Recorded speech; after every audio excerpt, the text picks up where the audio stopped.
겸손과 기도. 찬미 예수님.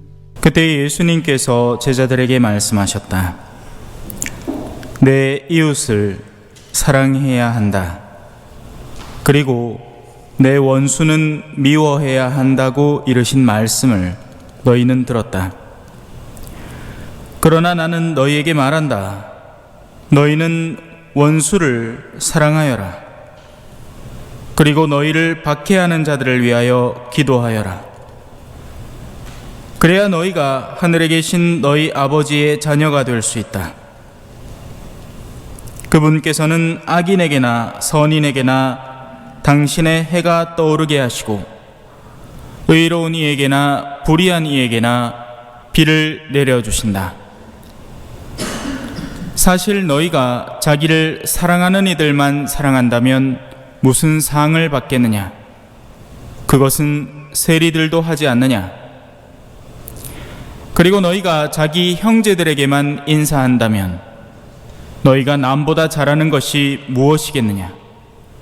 그런 것은 다른 민족 사람들도 하지 않느냐? 그러므로 하늘의 너희 아버지께서 완전하신 것처럼 너희도 완전한 사람이 되어야 한다. 주님의 말씀입니다.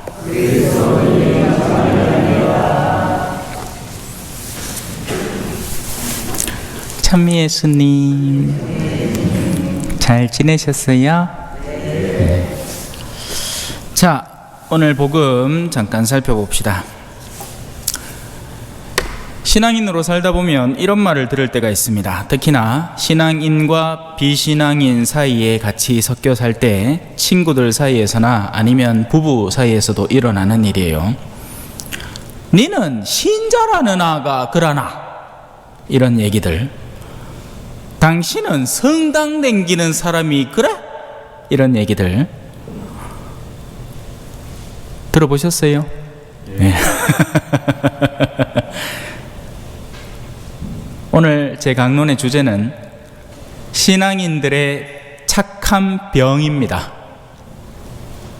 착함과 착한 병은 달라요. 착한 병은 어떻게든지 착하다는 소리를 듣고 싶어 하는 데에서 기인하는 것이고요. 착하다는 것은 하느님께서 바라시는 뜻을 올바로 이행하는 데에서 나오는 결과물입니다. 일독서로 다시 돌아가 볼까요? 오늘 잘 읽어주셨어요. 무슨 일이 벌어지고 있죠? 엘리야 예언자가 있습니다. 하느님의 도구죠. 하느님의 장갑입니다. 그 장갑을 쓰는 분은 하느님이라는 손이에요. 그러면 그 손은 그 장갑을 통해서 무엇을 할까요? 자, 예를 들어서 만약에 이 엘리야라는 사람이 신앙인의 착한 병에 걸려 있었으면 애시당초 아합이라는 왕에게 가면 안 됩니다. 왜 가서 싫은 소리를 해요? 그냥 두고 자기가 원하는 걸 하게 그대로 두고 나는 착한 사람으로 남고 그는 그대로 가서 결국 자기 결과를 얻게 가는 것이 낫지 않겠습니까?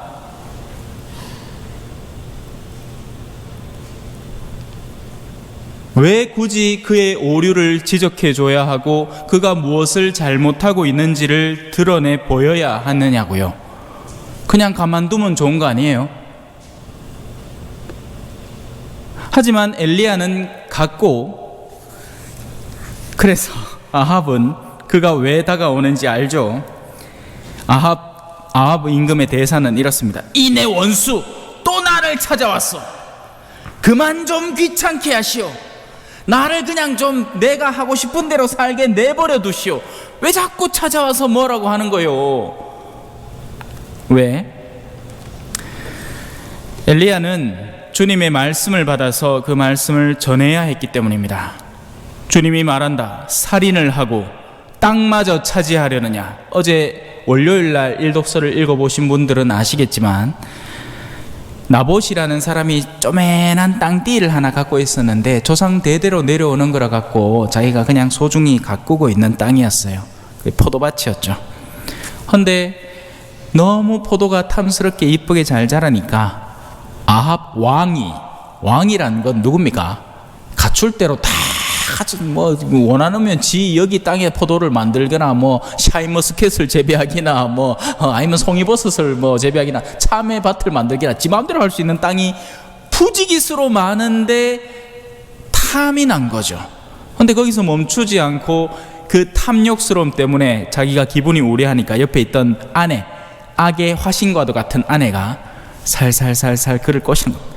아이 그거 차지하려고 하면 뭐 별거 있습니까? 예? 그 사람 무고죄로 걸려가 지기 삐고 그러고 당신 그 땅 차지하면 됩니다. 그리고 아합 왕은 선택해야 했죠. 그리고 아내 이제벨의 그 사악한 의견에 귀를 기울여 버립니다. 그리고 나봇을 죽여버렸죠.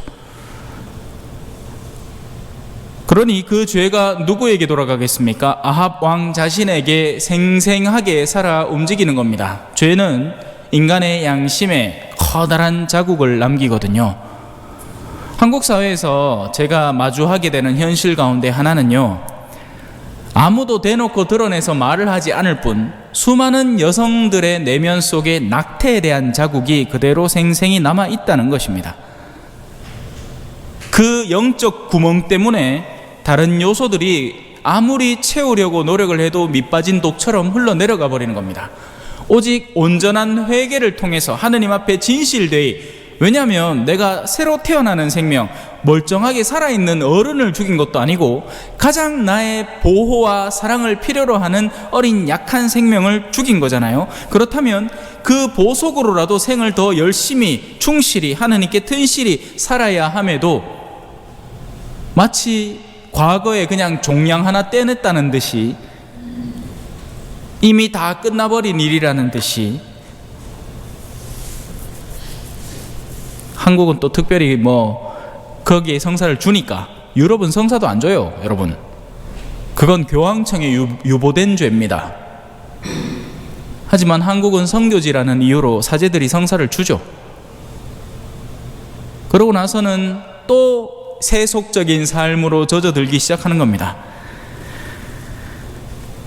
아합 왕의 내면에는 그런 영적인 어둠의 자국이 생생히 남아있으니 어떻게 돼요? 빛을 싫어하는 겁니다. 여러분, 우리 성당에 냉담자가 많다 하죠. 이유는 다양하겠지만 그 이유 가운데 적지 않은 파트는 성당에 나오기 싫은 겁니다. 아합 왕의 이런 내면이라면 하느님 근처에 가고 싶겠습니까?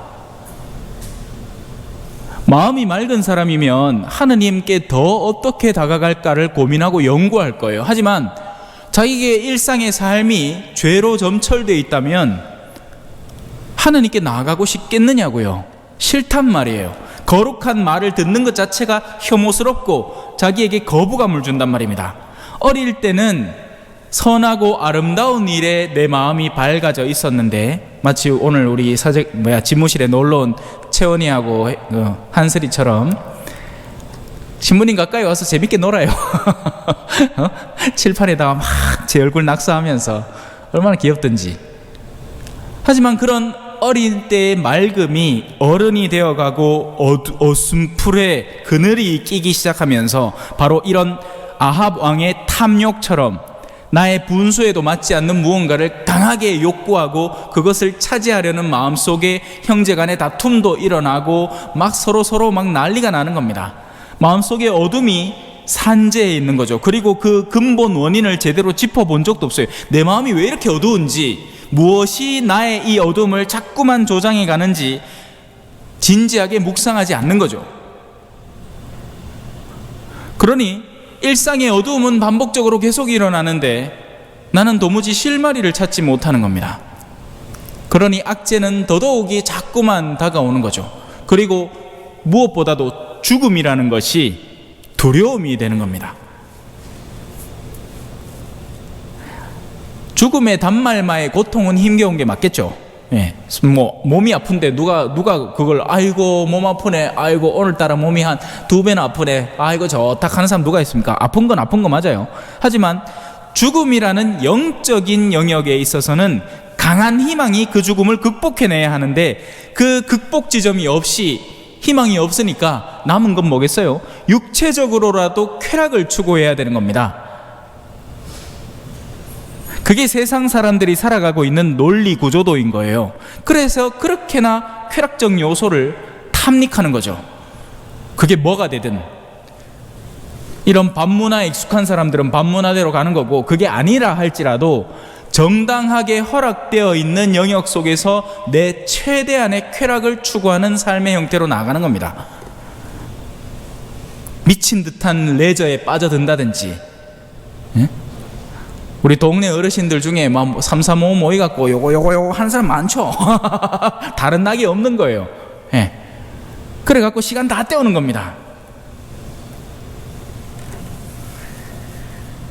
그러니 엘리야는 다가서서 그의 현 실태에 대해서 이야기를 해줘야 하는 겁니다. 비록 듣기 싫어하더라도. 누가 듣기 좋아하겠습니까? 안 그래요? 보통 사람들은 자신들이 다 바로 살고 있다고 생각하고 싶어 하기 때문에 자신의 현재 상태를 적나라하게 짚어주는 이야기에 대해서 1차적으로는 거부하는 것이 정상입니다. 나는 지금까지 내가 착하게 살아왔다, 가난한 사람도 돕고 뭐도 돕고 뭐 했는데 사실은 그게 명예에 대한 추구였고 내 내면의 어두움의 발로 교만의 상징이었다면 깜짝 놀라는 거죠. 그런데 이 아합은 그 정도가 좀 심했던 겁니다. 악에 잠깐 기울 수 있죠. 여인을 보고 음탕한 생각에 잠깐 빠져들 수 있지만 그걸 실제로 행하고 마누라, 충실한 마누라를 저버리고 그쪽 길로 자꾸 나아가서 그 여자하고 어떻게든 시간을 잡아서 놀아나려고 하고 실제로 놀아난다면 자꾸 악이 깊어지는 겁니다. 엇나가는 길의 방향이 더 극심해지는 거죠. 임금님이 자신을 팔면서까지 주님의 눈에 거슬리는 악한 짓을 하시기 때문입니다. 아합처럼 아내 이제벨의 충돌질에 넘어가 자신을 팔면서까지 주님의 눈에 거슬리는 악한 짓을 저지른 자는 일찍이 없었다. 무슨 얘기예요? 자기를 어떻게 팝니까? 아합 왕은 지금도 왕이에요. 내가 나를 어떻게 팔아? 왕인 나 자신을 어떻게 팝니까? 영혼을 판다는 이야기예요. 더러움에 영혼이 요동질 치게 거저 둔다는 거죠. 그래서 다시 복음으로 돌아와 볼까요? 물론 일독서를 계속 언급을 하자면 뭐 1시간이고 2시간이고 해야 되니까 다시 복음으로 돌아와 봅시다. 무슨 이야기를 하려는 거죠? 원수를 사랑하라 라는 정언 명령은 그대로 존재합니다. 문제는 사랑이라는 것의 구체적인 형태는 다양하다는 것입니다. 수많은 신앙인들은 착한 병이라는 병에 걸려서 그저 잘해주는 것이 사랑의 표현인 줄로 착각하는 거예요. 큰 착각입니다. 아들이 방구석에서 주사기에다 마약 넣고 팔에 넣고 하고 있는데 아이고 우리 아들 잘한다. 그래 나는 너를 항상 응원해주고 지지해주고 도와줬으니까 앞으로도 계속 그렇게 열심히 주사 바늘을 꽂으렴 하면 그게 어떻게 잘하는 겁니까? 지금 제가 극적인 예를 들어서 그렇지 일상적인 범주 안에서 우리는 다른 이에게 나의 착한 병 때문에 그가 그 길을 그냥 그대로 가도록 방치하는 경우가 너무나 많은 겁니다.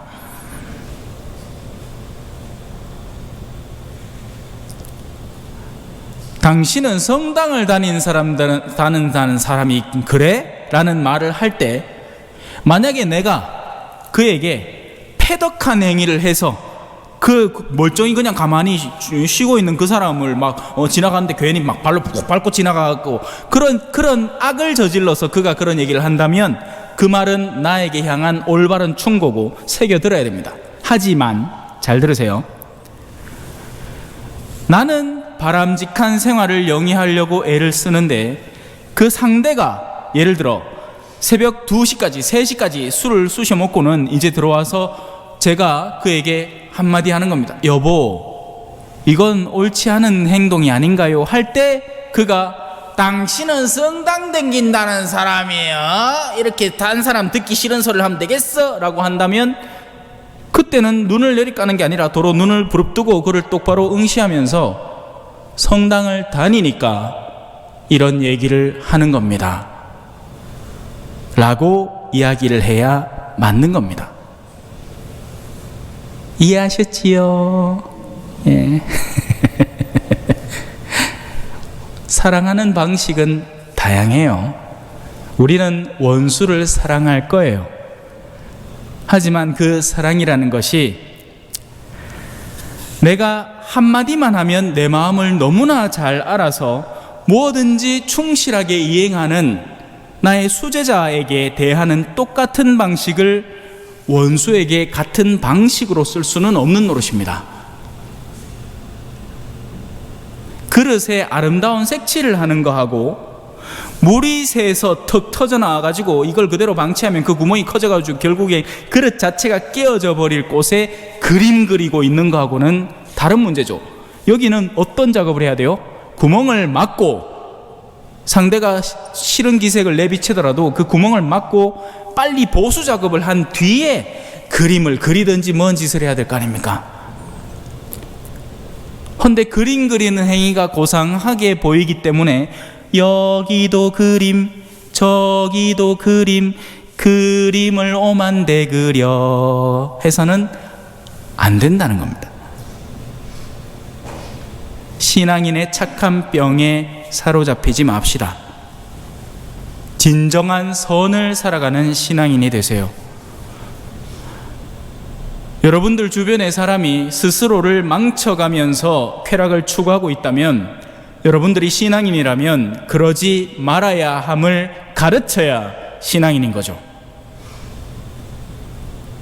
하지만 성당 안에서는 하느님의 말씀을 듣고 기도를 열심히 하지만 밖에 나가서는 누가 그렇게 살기나 말기나 가끔가다 동창 자리에 가가지고 한 동창이 내 어세 아있나 이 애인하고 잘 논다 어세 그 유행이다 그런 소리를 할 때 뭔가 합당한 조치를 해야 그 영혼을 살릴 수가 있는 겁니다.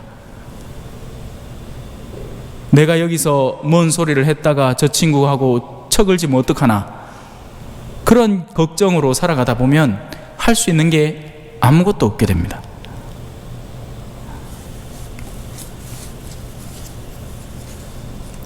그렇게 오늘 복음에 대한 이해를 완성시켜 나가시길 바라요. 하나님은 완전하시다 하죠. 우리의 착각 가운데 하나는 이런 거예요. 완전함이라는 게 돌부처처럼 돌하루방 있잖아요. 그죠? 제주도 가면 있는 거. 누가 바늘로 찔러도 가만히 있고 뭘 해도 가만히 있고 그게 완전함이라고 착각해요. 아니요. 하느님의 완전함은요, 사랑하는 아들 예수를 십자가에 내보내서 죄악에 빠져들어가는 이들의 손을 잡고 그들을 건져내려는 것이 하느님의 완전함입니다. 하느님은 정화하는 분이고 하느님은 구원하는 움직임을 가진 분이 완전하신 하느님의 활동이라고요. 그 완전하신 하느님이 엘리야를 시켜서 아합 왕에게 자신의 운명에 대한 결정적 충고를 해서 다행히 마지막에 어떻게 됐죠? 일독서에 이렇게 됐어요. 아합은 이 말을 듣자 제 옷을 찢고 맨몸에 자루옷을 걸치고 단식에 들어갔다. 그는 자루옷을 입은 채 자리에 누웠고 풀이 죽은 채 돌아다녔다. 그때 엘리야에게 주님의 말씀이 내렸다. 너는 아합이 내 앞에서 자신을 낮춘 것을 보았느냐? 그가 내 앞에서 자신을 낮추었으니 그가 살아있는 동안에는 내가 재앙을 내리지 않겠다. 하느님의 최종 목적은 이것이었죠. 살리는 겁니다. 모든 것이 그냥 그러려니 하고 지나갈 거라고 생각하지 마십시오. 우리는 신앙인입니다.